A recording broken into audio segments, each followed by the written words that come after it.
nze naawe essaawa eno neetonda eri eggwanga Uganda.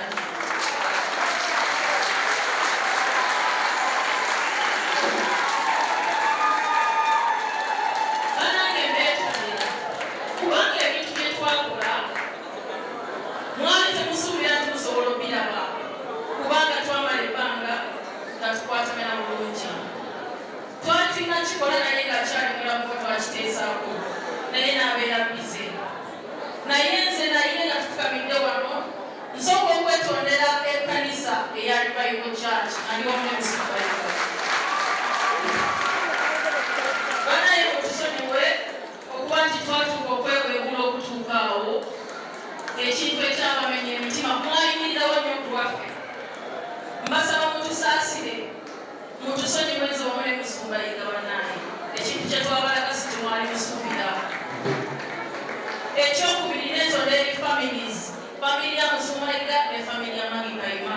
Sikikolagako omutivi yonna.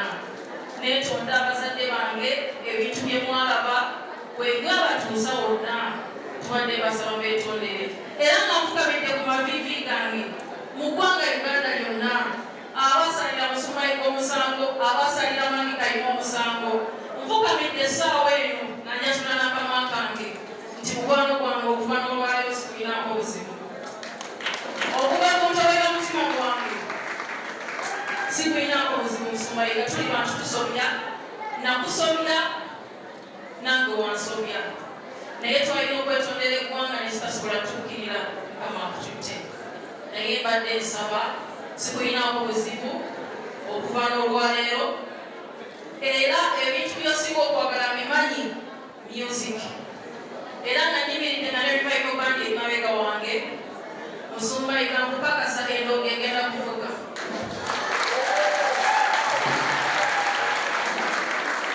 Nkukakasa endongo egenda kuvuga. I'm so sorry I disappointed you.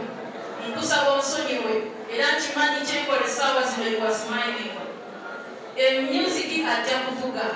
Ekigambo kya Katonda kigenda kuwulugumya eggwanga Uganda. Asenera kikubira enyumu ez'amaanyi. Kimanyi kyendi mukukola kati kyewandyetaaza essaawa eno. Wazimba Magi Kayima n'afuuka nnabbi ery'eggwanga. Wazimba Jengo Andrew agenda kuvuga ekizibu ery'eggwanga Uganda n'ensi yonna. Neeyama okulwana n'okukolagana wamu n'akakiiko okulaba nga tuzzaawo ebintu bye twafiirwa. Wasookera ddala ku ssomero lya Knowledge Center High School. Musumbayiga ekyo ngenda kuba n'essomero likomyewo mu kifo kino. Neeyama okuba nti buli kimu ky'osinga okwagala pasita sigenda kukuliza kwetinga. Naye nkusaba onsonyiwe ondeke tuddewo tufuuke ekizibu eri eggwanga Uganda n'emikwano. Haleluya. Ebale nnyo. Kakati twamukoledde oluyimba enjagala tukibeere Revival Band.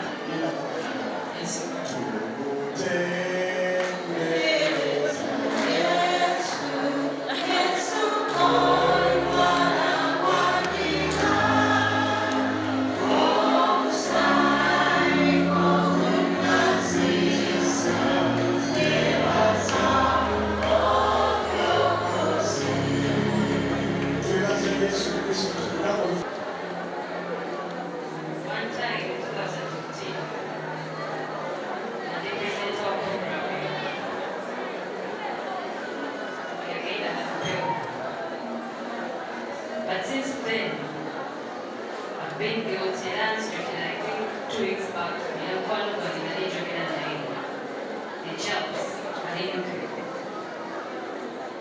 Then we got to China program. To change just like my life. But I thank God, Maggie is here. They told me to say, you're dead anymore. So Samia Twalo is she's my fellow woman. Charlie won't share whatever, but I just request for forgiveness.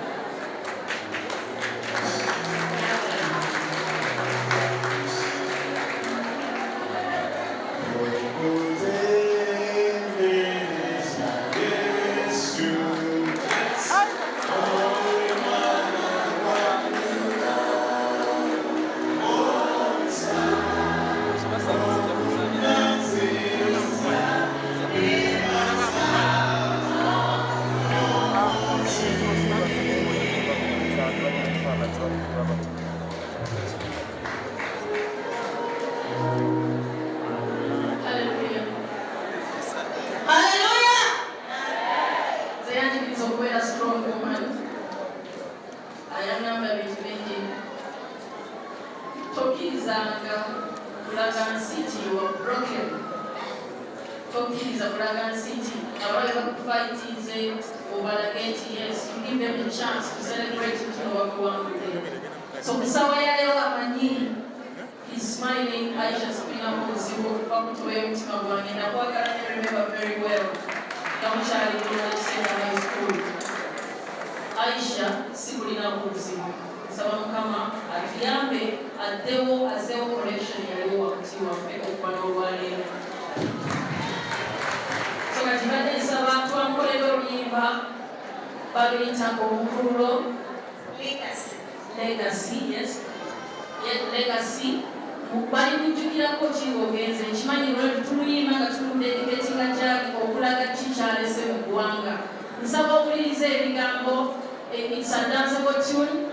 Njagala kati tujjewo whatever is going on between us, like right now, tubalaba mwena down, to celebrating obulamu bwe na kikyaleseewo. Hallelujah!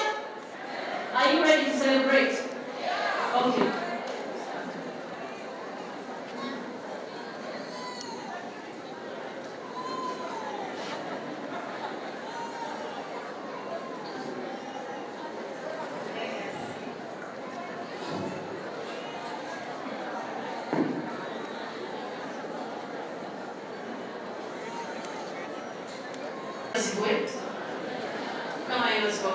Mpola muganda wange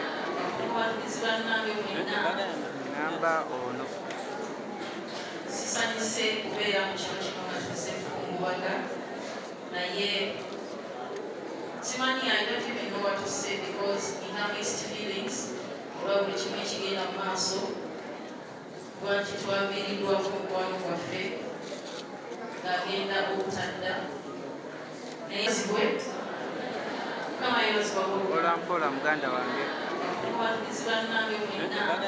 namba ono sisanyuse kubeera mu kiro kino nga tusefungubaga naye simanyi I don't even know what to say because in our mixed feelings olwa buli kimu ekigenda mu maaso lwaki twaviiriddwako mukwano gwaffe ng'agenda obutadda naye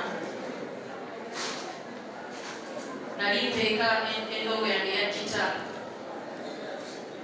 kakati bwe bandaba nali njagala nnyo band music twali tukyali eri wansi kati pasita yiga bwe yandaba nga everyday nze mpeeka gita yange ku mugongo nenzija mu kyaki nebasaba okuyingira mu revival worship team bwe nakyeyungako netandika okuba gita nandaba ate naye yali mukubi wa gita nasiima nangamba magi badde njagala tukole music naawe inakugera briefly bwe namugamba nti nze bandingerike nnyo ebintu bya music byantama nangamba badde nsaba ompeeyo chance bwe nakkiriza okukolagana naye netufuuka bamukwano ddala netuproducinga oluyimba lwanabbi omukazi nalina Mr. Kayingo obaoliwa Kayinga Charles omwami oyo waliko Fred Nalunga oba naye aliwa netuyimba oluyimba lwanabbi omukazi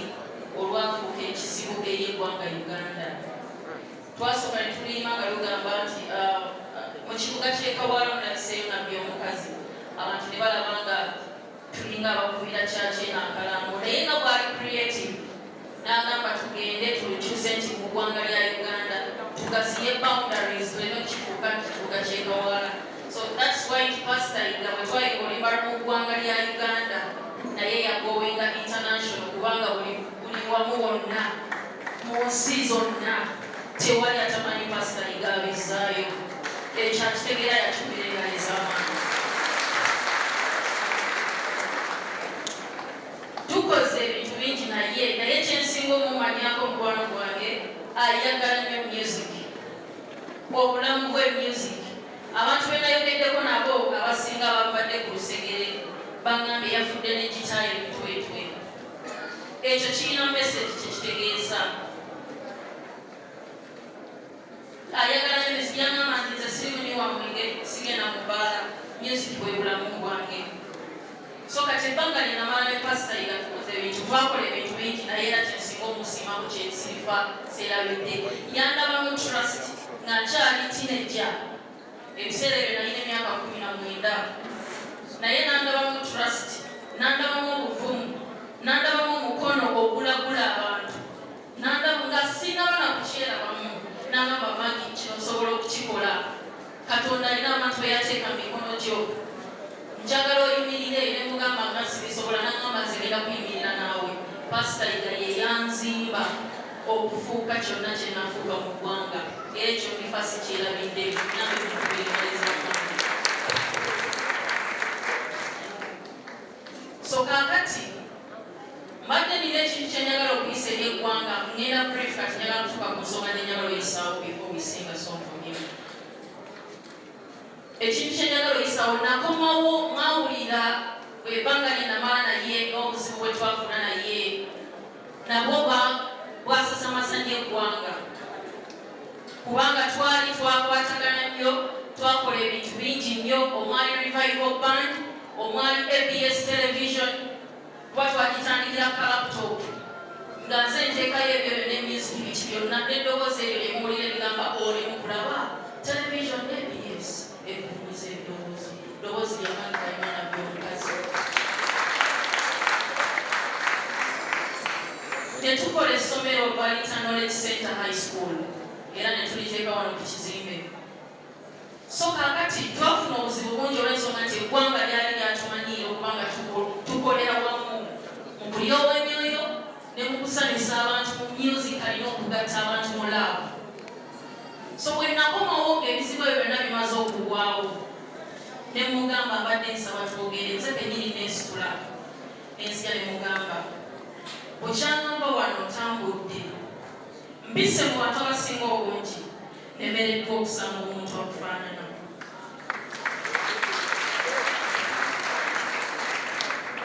Ne mugamba mbadde nkusaba, ne mugamba ebintu bingi bye tukoze nga tuli ffenna wano Musumba.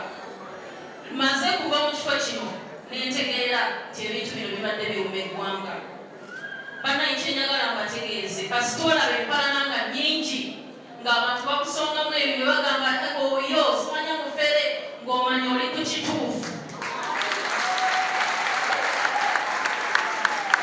Era kasita olaba nga hate is too much, just continue n'olugendo olwo nga bw'ogenda kuba ebisinga biba byagala kujja ku mulamwa. Ebyo ne mulaba abasituse nga bagezaako okumussa wansi yadde takyasobola kwerwanako. Mumanye nti kati okufa kwe kuyina bwe kugenda okugologosa genda obafugira ekizibu mu ggwanga Uganda gagerejeeko. So kati namusaba ne mugamba Musumba mbadde nsaba tuddemu tukwatagane ekintu kino tukitwale mu maaso kuba kifuuse ekizibu eri eggwanga. Era tulina ebintu bye twateesa nze bye njagala okusaba mpiseewo essaawa eno nga ndira ku maviviga. Musumba mukwano gwange wansanga n'onjagala ne tukolagana ne tukola ebintu bingi, naye okwawukana kwaffe kyaleeta obuzibu mu ggwanga ekisasamaza kubanga twasoowagana ne twanyisigana ebigambo bingi ne tutandika okwerwanisa ekintu omulabe kyennyini kye yali anoonya. Era nga bwe nalina kusaba nekusaba nti tudde tukwatagane twetondere eri eggwanga kuba ebintu bye twakola byakuza emitima gy'abantu bingi. Okusookera ddala kunze kennyini kamwa boogera byamenyamenya mentally nemba nga sikyategeera nga ngenda kugwa ddalo kubanga nayawukana ne mukwano gwange ekino ekifuuka ekizibu eri eggwanga. Badde nsaba nga nfukamire ku mavivi gange Musumba, nze naawe essaawa eno neetonda eri eggwanga Uganda.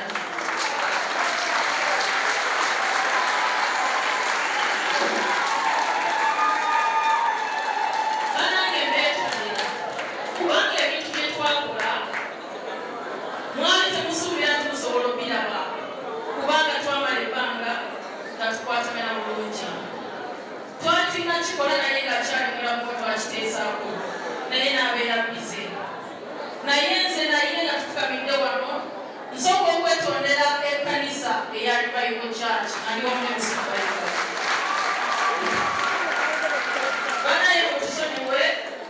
kakati twatuuka okwewebula okutuuka awo ekintu ekyabamenya emitima mwayimirirawo nnyo ku lwaffe. Mbasaba mutusaasire mutusonyiweze wamu ne Musumba Yiga bannaaye ekintu kye twabalaga si temwali musuubira. Ekyokubiri neetonda eri famiri ya Musumba Yiga ne famiri ya Magi Kayima sikikolagako mu TV yonna.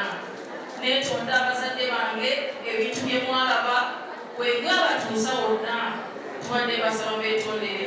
Era nga nfukabidde ku maviivi gange mu ggwanga Uganda lyonna abasalira Musumba Yiga omusango, abasalira Magi Kayima omusango, nfukabidde essaawa eno nga njatula n'akamwa kange nti mukwano gwange okuva n'olwaleero sikulinaako buzibu. Okuva ku ntobera mutima gwange sikulinaako buzibu. Musumba Yiga tuli bantu tusobya, nakusobya nange wansobya, naye twalina okwetondera eggwanga ne tutasobola kutuukirira Mukama akututte. Naye mbadde nsaba sikulinaako buzibu okuva n'olwaleero. Era ebintu by'osinga okwagala bimanyi music, era nga nyimiridde na Revival Band emabega wange. Musumba Yiga nkukakasa endongo egenda kuvuga.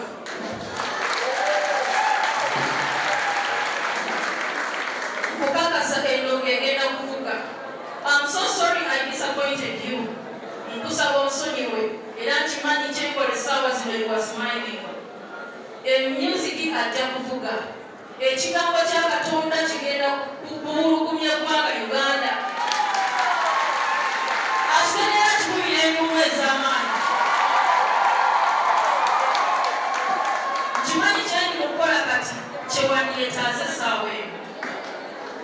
Wazimba Magi Kayima n'afuuka nnabbi ery'eggwanga. Wazimba Jengo Andrew agenda kuvuga ekizibu ery'eggwanga Uganda n'ensi yonna. Neeyama okulwana n'okukolagana wamu n'akakiiko okulaba nga tuzzaawo ebintu bye twafiirwa. Wasookera ddala ku ssomero lya Knowledge Center High School. Musumba Yiga ekyo ngenda kuba n'essomero likomyewo mu kifo kino. Neeyama okuba nti buli kimu ky'osinga okwagala pasita sigenda kudisappointinga, naye nkusaba onsonyiwe ondeke tuddewo tufuuke ekizibu eri eggwanga Uganda n'emikwano. Haleluya! Mwebale nnyo. Kakati twamukoledde oluyimba olw'enjagala tukibere Revival Band. Yes.